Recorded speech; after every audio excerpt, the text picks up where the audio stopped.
నేనండి మీ దాసరి. హాయ్, అందరూ బాగున్నారా? నేను కూడా బాగానే ఉన్నాను ఫ్రెండ్స్. మీ అందరికీ ఒక ముఖ్యమైన విషయం చెప్పబోతున్నాను. అదేంటంటే డెత్త మొక్కజొన్న. డెత్త మొక్కజొన్న ఇదేంట్రా ఈ డెత్త మొక్కజొన్న అన్నట్టు అనుకుంటున్నారా? మొక్కజొన్నలో అనేక రకాలు ఉంటాయని మీకు తెలుసు కదా? ఉంటాయి. అదేనండి స్వీట్ కార్న్, పాప్కార్న్, దేశీ మొక్కజొన్న, అలాగే డెత్త మొక్కజొన్న అనేది కూడా ఉంది అని మీకు తెలియదు అనుకుంటా. ఇప్పుడు చెప్తాను దాని గురించి. ఇవ్వండి, అవే ఈ డెత్త మొక్కజొన్న. ఇదేంటా డెత్త మొక్కజొన్న నేను చూపిస్తున్నాడు అనుకుంటున్నారా? ఇది నిజంగా 100% డెత్త మొక్కజొన్నే. దీనివల్ల మానవ ప్రాణవానికి చాలా డేంజర్.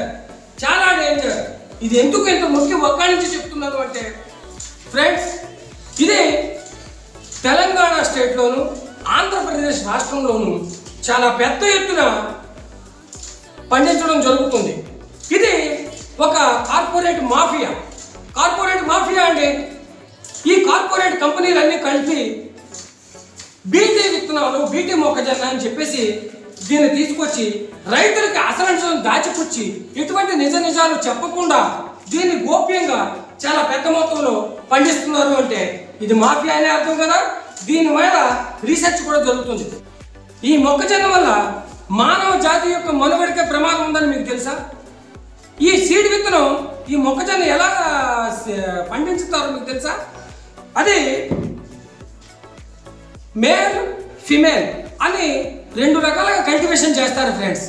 ఈ ఏజెంట్లు, బ్రోకర్లు పల్లెటూరుకు వచ్చేసి చక్కగా రైతుల్ని మభ్య పెట్టేసి రైతులకి నిజం చెప్పకుండా మసిపూసి మారేడుకాయ అని చెప్పాను కదా, ఆ విధంగా వాళ్ళకి నిజాలు చెప్పకుండా మీకు ప్రభుత్వం అన్ని కల్టివేషన్స్ మీద ఇచ్చే ధర కంటే మేము ఇంకా ఎక్కువ మద్దతు ధర ఇస్తున్నాము, గిట్టుబాటు ధర ఇస్తున్నాము అని చెప్పేసి రైతులకు ఎరగా వేసి ఈ విత్తనాలు మేలు, ఫిమేలు అనే 2 రకాలు ఇచ్చి కల్టివేషన్ చేపిస్తారు.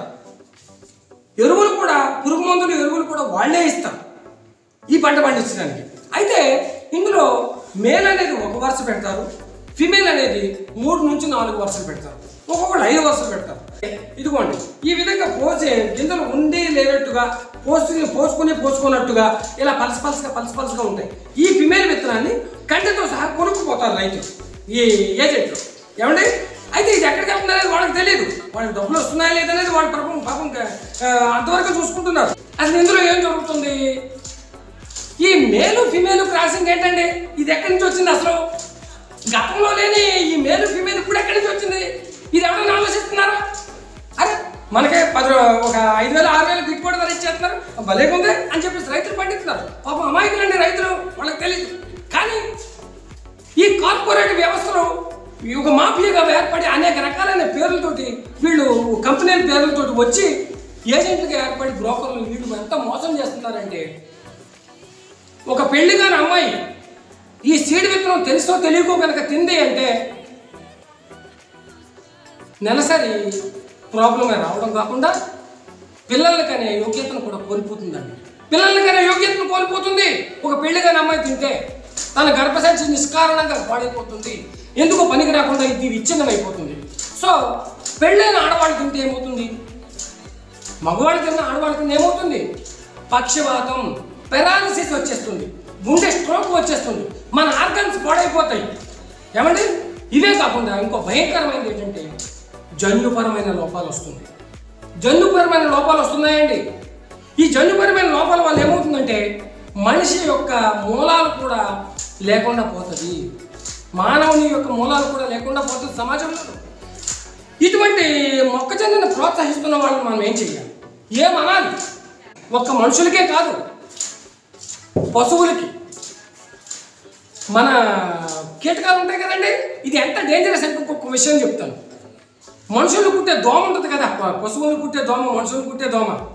ఈ దోమల్ని ఈ ఫిమేల్ మొక్కజొన్నని అలా కుట్టిన మరుక్షణమే చచ్చిపోద్దండి. అంటే ఒక విషపూరితమైన దోమ కీటకం వెళ్ళి ఈ ఫిమేల్ మొక్కజొన్నని కాటేస్తే అది నిష్కారణంగా అక్కడికక్కడ చచ్చిపోతుంది. అంటే ఒక విషపూరితమైన జీవి వెళ్ళి ఈ మొక్కజొన్నని కాటేయడం వల్ల చచ్చిపోయింది అంటే ఇది ఎంత విషపూరితం అనేది మనం గ్రహించాలి. ఇక్కడ ఇది ఎంత డేంజరస్, ఎంత విషపూరితం అనేది మనం గ్రహించాలి. ఇవి ఫిమేల్ విత్తనాలు పింకిష్ రెడ్ కలర్లో మనకి ఇవ్వడం జరుగుతుంది. ఏమంటే తర్వాత మామూలు వేరే బూడిద రంగులోను ఈ గ్రే కలర్లోను గట్ట మేలు విత్తనాలు ఇవ్వడం జరుగుతుంది. ఇది ఎందుకు పండిస్తున్నారు, ఇది ఎలా పండిస్తున్నారు, ఇది ఎక్కడికి వెళ్తుంది, దీనివల్ల ఏం ఉపయోగం పడుతుంది, ఏం తయారవుతున్నాయి అనేది ఎవరికి తెలియదండి. ఎందుకు అంటే ఇది మొక్కజొన్న అంటే సహజంగాను దేశీ మొక్కజొన్న పండించేవాళ్ళు మనం. ఆ దేశీ మొక్కజొన్న గింజలు మాత్రమే కొనుగోలు చేసేవారండి. ఇప్పుడు కూడా గింజలు మాత్రమే కొనుగోలు చేస్తున్నారు. కానీ ఈ మొక్కజొన్నని ఈ కండెతో సహా పచ్చిగా ఉండగానే కండెతో సహా ఇదిగోండి ఈ విధంగా తీసేసి ఈ కండెలతో సహా ఉల్లిపాయ సంచులు వస్తాయి కదండి, ఉల్లిపాయ సంచులు, అలాంటి ఉల్లిపాయ సంచులు ప్యాకింగ్ చేసేసుకుని చక్కగా పట్టుకుపోయి టన్నుకి 22,000, 25,000, 26,000, 28,000, 32,000, 35,000, 38,000, 45,000, 55,000 దాకా కూడా రైతులకు ఇస్తున్నారు. అయితే ఇది బయట ఎంత మార్కెట్ అమ్ముతుంది అనుకుంటున్నారు? దగ్గర 80,000 నుంచి 1,35,000 దాకా వాళ్ళకి కార్పొరేట్ కంపెనీ వాళ్ళకి బ్రోకర్లకి వీళ్ళకి మొత్తం ఇది అమ్ముడుపోతుంది. అయితే సరే ఈ అమ్ముడుపోతాం పక్కన పెట్టండి, దీన్ని ఏం చేస్తున్నారా అంటే ఇది బీటీ మొక్కజొన్న అండి. బీటీ అంటే బీటీ విత్తనాలు, వంగ విత్తనాలు, అలాగే పత్తి విత్తనాలు కూడా ఉన్నాయి కదండి. పత్తి విత్తనాల మీద వంగ విత్తనాల మీద పండించకూడదని చెప్పేసి కేంద్ర ప్రభుత్వం రాష్ట్ర ప్రభుత్వం ఆంక్షలు పెట్టి ఎన్నో యుద్ధాలు చేసి ఎన్నో ఫైటింగ్లు చేసి ఎన్నో వాదోపవాదాలు జరిగి చర్చలు జరిగి ఎప్పటికీ ఒప్పుకోలేదు. అయితే బీటీ పత్తి విత్తనాలు మాత్రం కాటన్ కాబట్టి ఒప్పుకున్నారు. కానీ ఈ మైజ్ అనేది మాఫీ అయిపోయిందండి. మొక్కజొన్న అనేది రైతులకు తెలియకుండా వాళ్ళని గోప్యంగా వాళ్ళని మసిపూసి మారేడుగా చేస్తూ పండించేసుకుని కార్పొరేట్ సంస్థలు యథేచ్ఛగా లాభాలు బాట పడుతున్నారు. ఈ పంట చేలో పెట్టినప్పుడు ఏ పంట అయినా సరే చేలో పెట్టినప్పుడు పంట యొక్క విధి విధానాలు ఒక బోర్డు రూపంలో చేలో పెట్టడం అనేది ఆనవాయితీ, ఒక గవర్నమెంట్ ఆనవాయితీ అన్నమాట. దీన్ని ఎప్పుడైనా సరే మన వ్యవసాయ అధికారులు మండల స్థాయి నుండి ఆ చేలోకి వచ్చినప్పుడు ఇది ఏం పంట వేశారు, దీని విధి విధానాలు ఏంటి, దీని నెంబర్ ఏంటి, ఇది ఎక్కడి నుంచి వచ్చింది అని సహజంగా వాళ్ళు ఎంక్వైరీ చేస్తూ ఉంటారు. వాళ్ళు కూడా కరప్టెడ్ అయిపోయి ఎటువంటి పట్టించుకోకుండా ఎవరు వెళ్ళకపోతే మనకేంటి, మనం ఏదో వెళ్ళామా వచ్చామా ఫీల్డ్కి వెళ్ళామా మన టైం పాస్ అయిందని చెప్పేసి వాళ్ళు చూస్తున్నారు. ఎవరి కరప్షన్ వాళ్ళు చూసుకుంటున్నారండి. స్వతంత్ర భారతదేశంలో అంతా కరప్షనే కదండి. కరప్షన్ లేని వ్యవస్థ ఎక్కడుంది? అంత కరప్షనే. కరప్షన్ కనుకే మన దేశం సింగపూర్ కంటే అన్ని దేశాల కంటే ఎరగబడి ఉండడానికి కారణం అదే. మనం భారతదేశం అనేది చాలా విలువలతో కూడిన గొప్ప దేశం అని మనం చెప్పుకుంటున్నాం. కానీ మన దేశాన్ని మనమే కిల్ చేసుకుంటున్నాం. ఈ విధంగా మన మనుగడని రూపుమాపేసుకుంటున్నాం అని చెప్పేసి రైతులకు తెలియదు కదా. అలాగే ఏజెంట్లు, కార్పొరేట్ వ్యవస్థలు ఫారిన్ కంట్రీస్ నుంచి, బయట దేశాల నుంచి వచ్చి ఈ విత్తనాలు ఇచ్చి ఈ విధంగా పండించేస్తున్నారు యథేచ్ఛగా. సరే ఇది ఇలా ఉంది, పండిస్తున్నారు, ఓకే. పాపం లేబర్ వస్తున్నారండి, కట్టెని తన మొగకొట్టు పోతులు అంటే మేలు మొక్కల్ని చక్కగా మొదలకి నరికేసుకుని వీళ్ళు పట్టుకెళ్ళిపోతున్నారు. అదొక వ్యాపారం. ఈ మేలు మొక్కల్ని కండెలతో సహా చెట్టు పడంగా నరికేసుకుని కట్టలు కట్టేసి మోపులు కట్టేసుకుని చక్కగా పట్టుకెళ్ళిపోయి ట్రాక్టర్ల మీద తీసుకుని కంపెనీకి తోలుతున్నారు. కంపెనీకి తోలితే వాళ్ళకి ఎంత ఇస్తున్నారు? టన్నుకి 1800 ఇస్తున్నారు.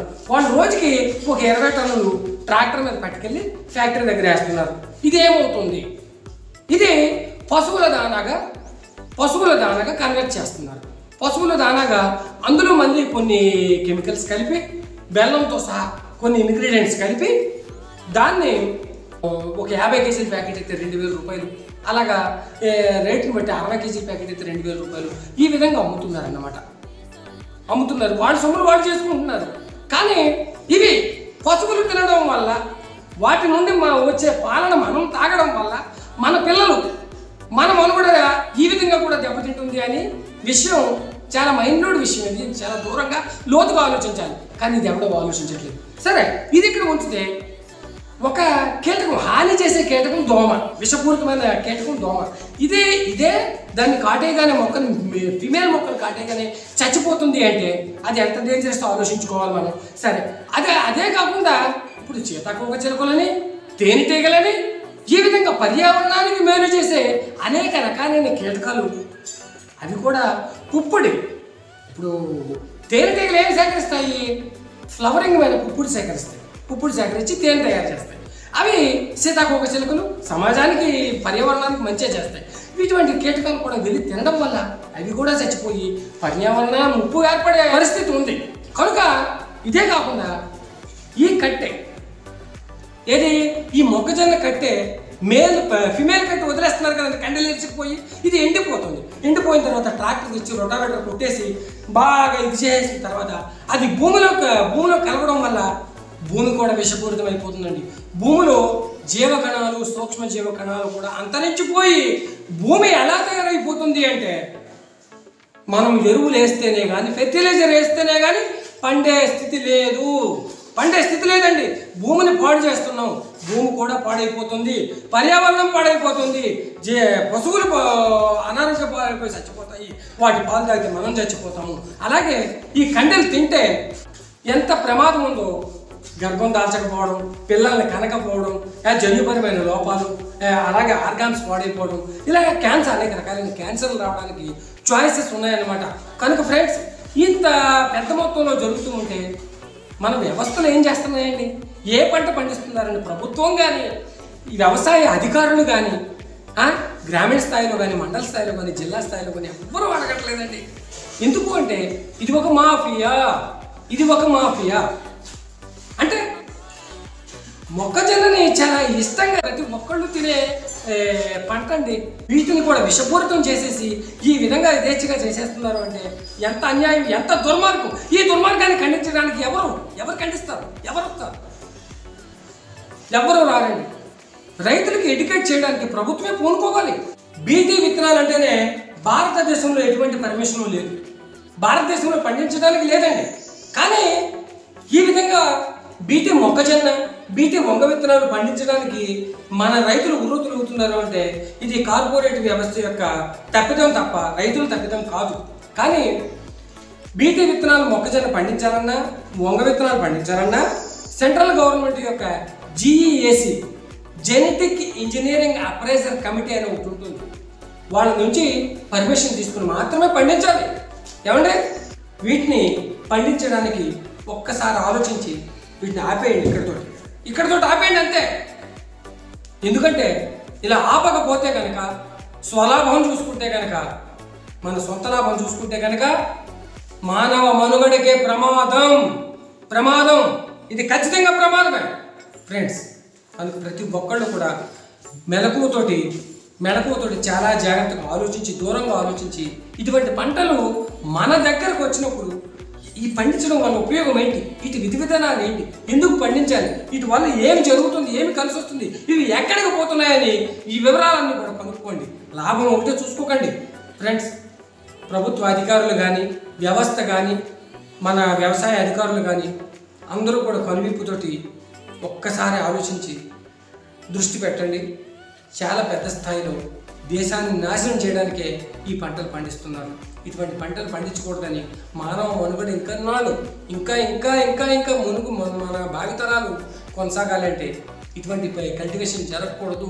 ఇది ఒక జన్యుపరమైన పంటని మనం ప్రోత్సహించకూడదు. కనుక ఫ్రెండ్స్, నా వీడియో మీకు నచ్చినట్లయితే లైక్ చేసి, కామెంట్ రాసి, షేర్ చేసి ఛానల్ని సబ్స్క్రైబ్ చేసుకోండి ఫ్రెండ్స్. నేను ఎటువంటి పొరపాట్లు మాట్లాడున్నాను, నన్ను క్షమించండి. ఇటువంటి మంచి వీడియోలు చేసి మీ ముందుకు తీసుకురావడానికి నేను ఎప్పటికప్పుడు కృషి చేస్తూ ఉంటాను. అప్పటి వరకు సెలవు, మీ దాసరి.